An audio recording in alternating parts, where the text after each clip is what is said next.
Bonjour, je vous propose des photos de mon voyage en Jordanie. Nous avons été accompagnés par un guide local et une archéologue française, tous deux très compétents qui nous ont présenté les différentes facettes de la Jordanie. C'est donc une visite du nord au sud en essayant de vous montrer les différents aspects que nous y avons découverts. Allons-y. Nous sommes ici à l'extrême nord de la Jordanie, à côté du lac de Tibériade, avec la frontière entre la Jordanie, Israël et la Syrie, et les restes de la guerre des 6 jours, 1967, le long de la vallée du Yarmouk. Face à nous, le Golan, territoire syrien annexé par Israël en 1981.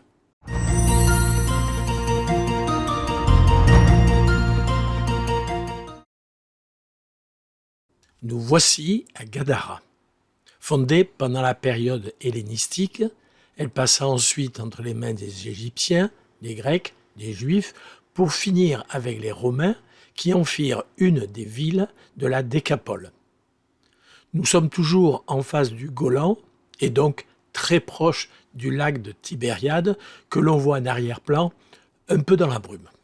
Dans une ville romaine, il y a 2 axes principaux, le Cardo, orienté nord-sud, et le Decumanus, orienté est-ouest. À l'intersection de ces 2 axes se trouvait le forum. Prenons le Decumanus maximum, belle artère, et nous découvrons sur la droite la fontaine, les nymphées, puis sur la gauche la basilique. Il s'agit des colonnes de couleur noire car en basalte. Elles sont disposées en octogone et se trouvent au second plan de la photo. Ou du moins ce qu'il en reste, car les tremblements de terre ont été nombreux et violents. En continuant, on arrive à la limite de la ville, marquée par la porte ouest, dont il reste la base de la tour. Et à quelques mètres, hors les murs, on découvre le mausolée romain. Dans le monde romain, toutes les sépultures se trouvaient à l'extérieur des limites de la ville. Visitons ce mausolée. Un escalier conduit à la partie souterraine qui comporte la chambre funéraire voûtée avec des niches, chambre éclairée par un oculus et par mesure de sécurité, une pierre en surface bloque en partie l'oculus. Sur ce mausolée a été construit une basilique édifiée en mémoire de l'épisode du possédé relaté dans 3 passages du Nouveau Testament, Matthieu 8, 28, Marc 5, 1 et Luc 8, 26. Nous sommes au pays des Géranésiens ou des Gadaréniens. Cette voie qui sort de la ville permettait de rejoindre le lac de Tibériade, mais aussi la côte méditerranéenne. Retour à l'intersection du Decumanus Maximus et du Cardo, et en suivant ce dernier, on découvre sur notre gauche les échoppes, puis l'un des 2 théâtres, celui d'ouest, mieux conservé, mais dont le mur de scène a disparu.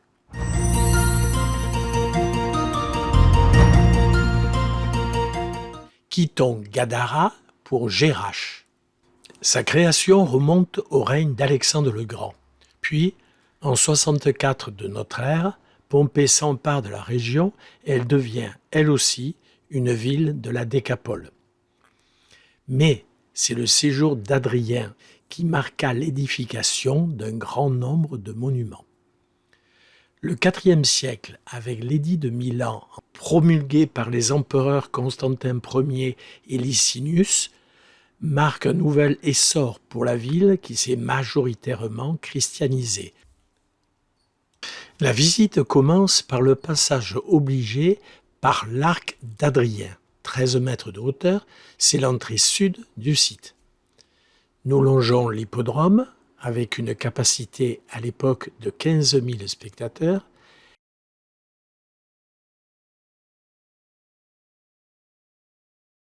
et à l'est, les mosaïques de l'église de Marianos. Nous atteignons la porte sud et accédons à la fameuse place ovale, le forum, point de départ du Cardo Maximus. Puis nous montons au théâtre sud, très bien conservé, et nous avons eu droit à une animation par des membres d'un groupe jordanien de cornemuse écossaise, souvenir de la présence mandataire anglaise jusqu'en 1947.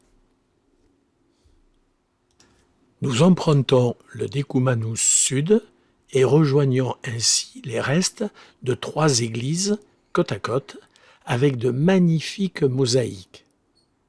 Puis nous descendons vers le temple d'Artémis, puis vers le propylée, les portes d'accès au temple. Les escaliers sont répartis en 3 volets bien visibles lors de la descente, mais quasiment invisibles quand nous les regardons d'en bas. Nous avons rejoint le Cardo Maximus, on ne peut pas se perdre, qui conduit vers la porte nord. À quelques mètres, admirons la fontaine monumentale, les nymphées, dont même les évacuations de l'eau sont décorées par des tritons sculptés. Et qu'à Incaha, nous retrouvons la magnifique place ovale.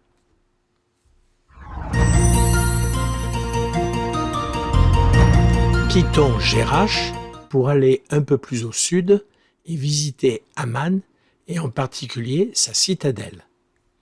Située sur une colline au centre de la ville, elle offre une vue panoramique impressionnante.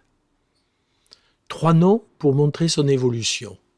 Fondée en 1800 avant Jésus-Christ, appelée Rabat Ammon, puis nommée Philadelphia au IIIe siècle avant notre ère, car elle dépendait du roi d'Égypte Ptolémée III Philadelphe.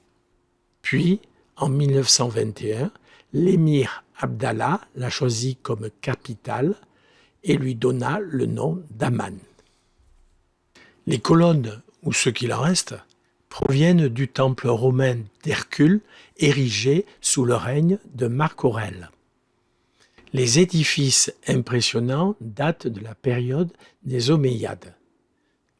Tout d'abord, la salle d'audience, dont le dôme de bois fut mis en place à la fin du XXe siècle, les archéologues n'étant pas d'accord sur le fait de la présence ou non d'une couverture.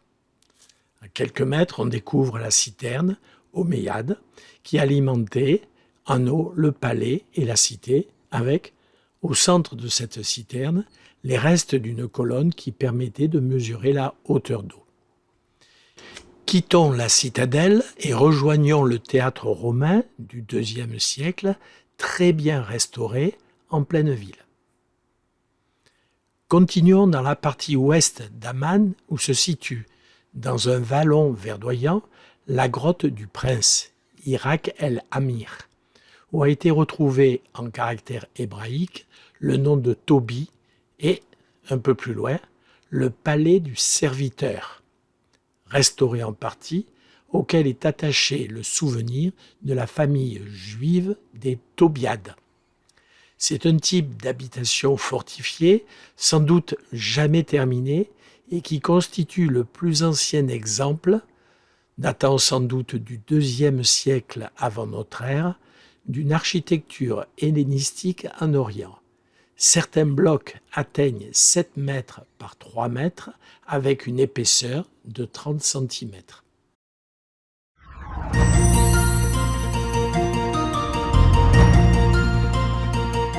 Nous faisons un saut pour nous retrouver plus au sud, au lieu dit Béthanie, au-delà du Jourdain, d'après Jean 1, 28, et c'est d'ailleurs le seul évangéliste qui donne cette précision.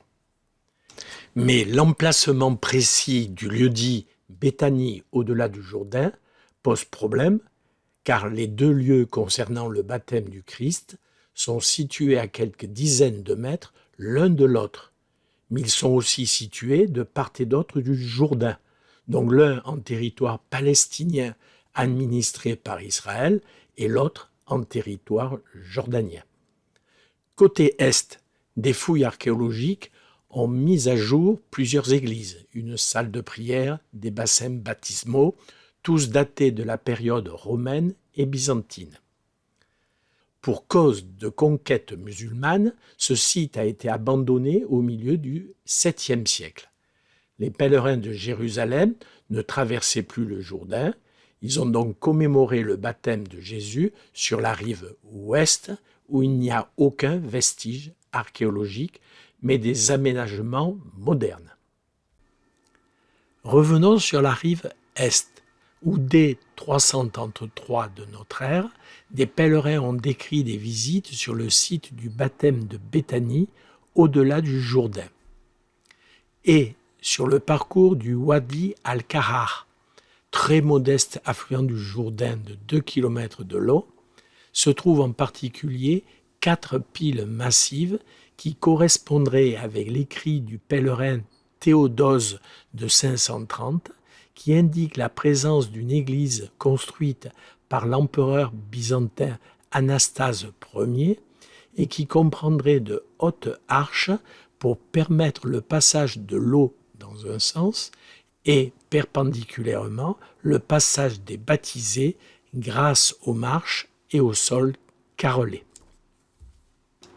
Nous avons donc le choix entre l'eau claire du Wadi el-Kahar et l'eau plutôt boueuse du Jourdain, qui peut avoir de fortes crues.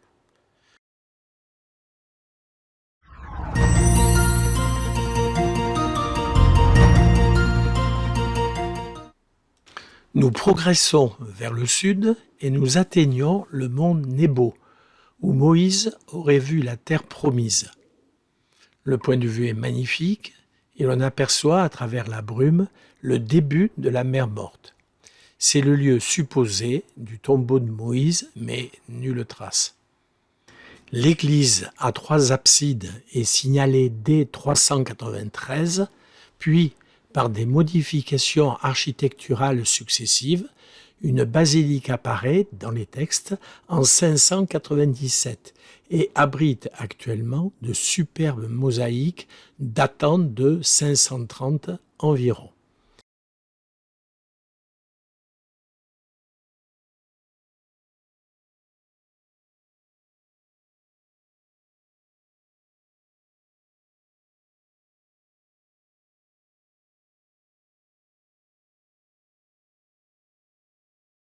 Il est à noter la présence de 2 types de baptistères dans ces différentes couches archéologiques.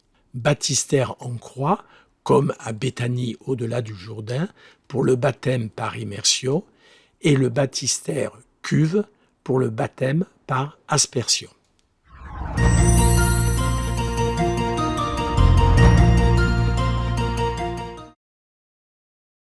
Sur ce lieu, au nom pas très prononçable, aux environs du mont Nebo, se trouvent les ruines de l'église Saint-Lot et Saint-Procope, construits en 557 avec des mosaïques qui sont visibles dans un bâtiment.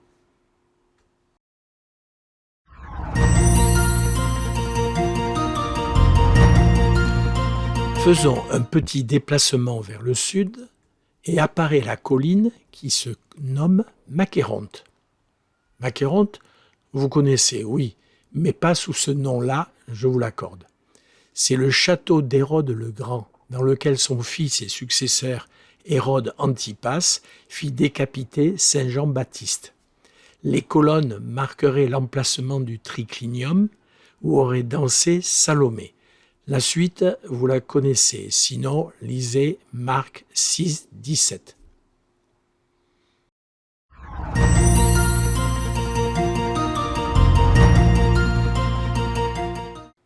Quelques kilomètres après, nous arrivons à Madaba. La mention de Médéba apparaît dans Nombre 21-30, puis dans d'autres livres de la Bible. Le nom apparaît aussi sur la stèle de Mécha, dont l'original se trouve au Louvre. Le centre d'accueil recèle de magnifiques mosaïques. C'est dans l'église Saint-Georges, construite sur les vestiges d'une église byzantine, qu'apparaît au sol la carte de la Palestine datée de 560. Elle indique tous les sites bibliques, 157 légendes en grec. Et sa dimension devait être 15 à 25 mètres de long et 6 mètres de large. mais le temps et surtout les hommes lui ont fait subir des outrages. Quelques repères pour la lecture. La carte est orientée vers l'est comme l'église, avec en rouge le nom des tribus et des régions, et en noir le nom des villes et villages. À l'est, donc en haut, description détaillée de Jérusalem, les murs, les portes, l'église du Saint-Sépulcre et l'axe central, le quart d'eau. La mer Morte, en haut, à gauche.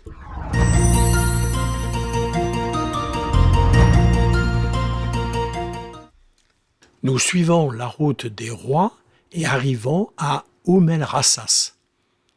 Bâtie pendant la période romaine, vers l'an 300, elle se développa comme centre religieux pendant la période byzantine.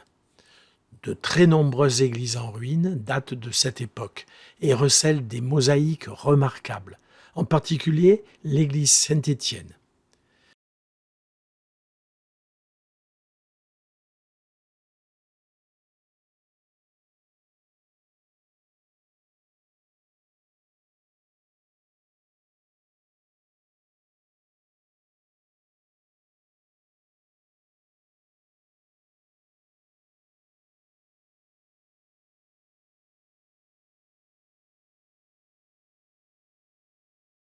Sur ce site, il y a aussi une autre église qui comporte elle aussi de magnifiques mosaïques, mais sans aucune protection.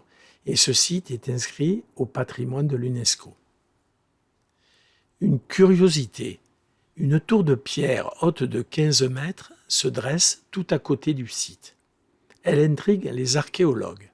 Un plateau supérieur, aucun escalier intérieur et plusieurs fenêtres sont visibles.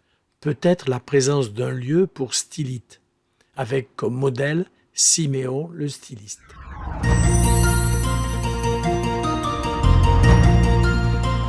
Initialement Kir Moab, puis Karak Moaba pendant la période romaine.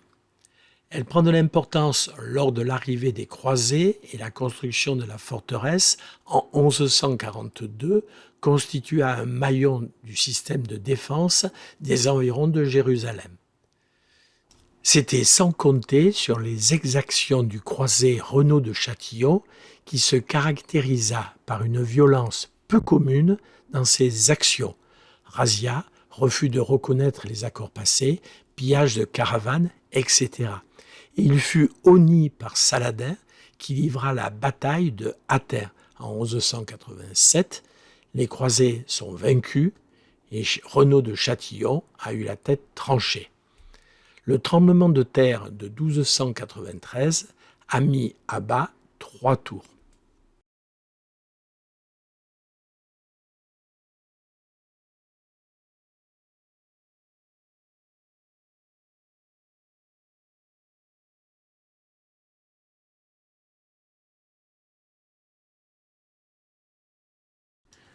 Chaubac, appelé aussi château de Montréal, construit en 1115 pour protéger aussi Jérusalem. Nous ne l'avons pas visité par manque de temps, mais nous avons pu admirer ses murailles et les bases des tours. Il fait chaud, donc direction la plage et la baignade dans la mer Morte. C'est la tradition. Mais le niveau de la mer Morte baisse de 1 mètre par an. Imaginez cela en Méditerranée. Côté géologique, voici quelques photos de formations basaltiques avec ces fameuses roches noires. Sur la route, nous sommes passés devant les fouilles d'un temple nabatéen avec la forme caractéristique de son entrée. Je n'ai pas eu le réflexe de photographier le nom du site. Veuillez m'en excuser.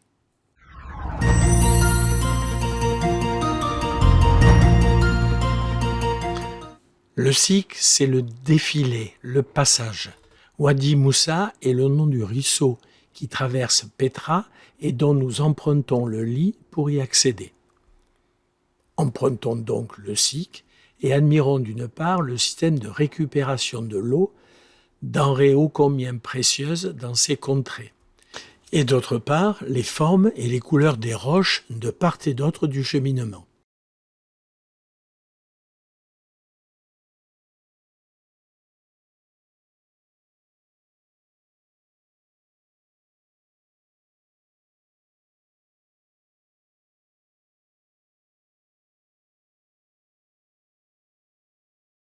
Dans cette partie, il y a des sculptures plus ou moins bien conservées.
Puis nous arrivons au débouché du Sic, face au trésor. Le casse-nez, sculpté dans le grès au 1er siècle avant notre ère, 43 mètres de hauteur sur 30 mètres de large, a été fouillé et les archéologues ont découvert une nécropole sous celui-ci.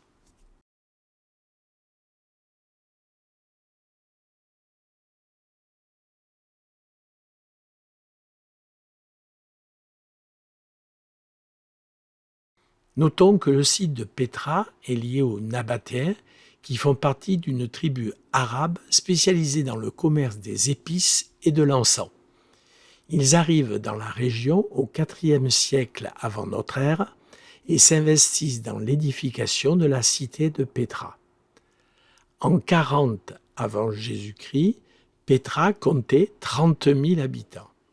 Puis les Romains s'en emparent en l'an 106 et la réaménagent avec le tracé du cardo, des thermes, théâtres, temples et voies colonnales, etc. Le tremblement de terre de 363 détruit la moitié de la ville, puis un nouveau séisme a lieu en 551. 800 sites ont été répertoriés, dont environ 500 tombes. Ce n'est donc pas une nécropole, mais une zone d'habitation avec une partie réservée au culte des morts. Les habitants sont soit troglodytes, soit utilisent des tentes.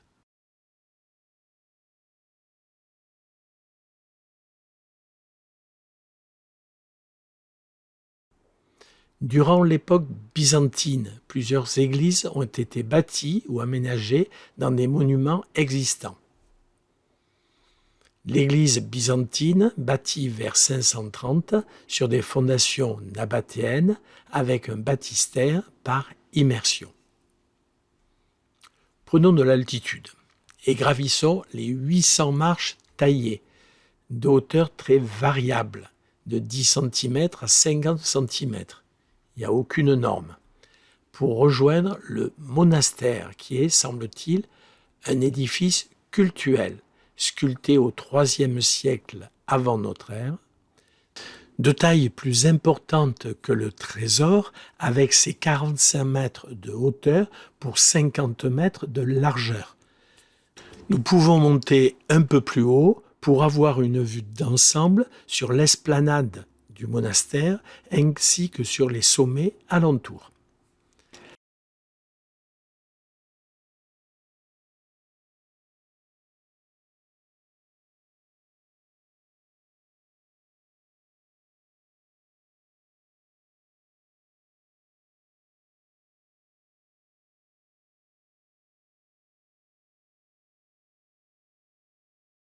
Après la redescente, nous empruntons le Cardo Maximus qui passe devant 2 temples nabatéens réaménagés par les Romains, puis la voie à colonnade avec accès au marché. Sur le fond, on aperçoit la série des tombes royales creusées dans le massif. Nous quittons Pétra en bus pour une nouvelle destination et depuis la route, une pause photo, car on domine Pétra, l'entrée du SIC, etc. Nous voici à Little Petra et pour y accéder, nous utilisons le SIC Al-Baride. Ce site ne rivalise certes pas avec Pétra, mais on retrouve des monuments sculptés dans le grès, temple, salle de réception, avec une maison couverte de décorations peintes.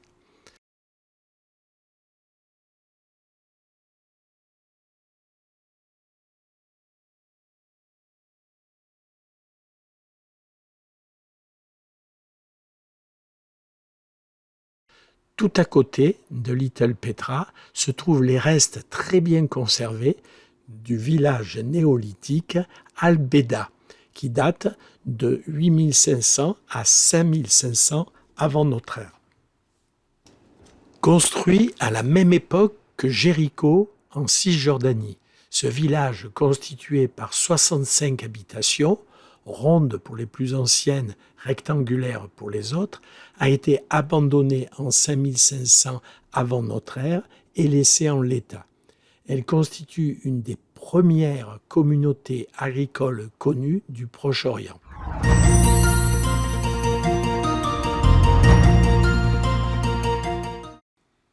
Le Wadi Rum, c'est une vallée, wadi, sèche, comblée par le vent et bordée de falaises de grès rouge très découpées. Habitée depuis la préhistoire grâce aux puits et aux sources. Nous avons pu admirer des gravures sur roche qui dateraient du IVe siècle avant notre ère. Le nombre de plantes à arbres en pleine végétation est surprenant pour un tel paysage, mais les ressources en eau existent. Nous admirons l'arche d'Umfrut, puis, attente d'un coucher de soleil, et nous avons rejoint notre campement pour la nuit. Au matin,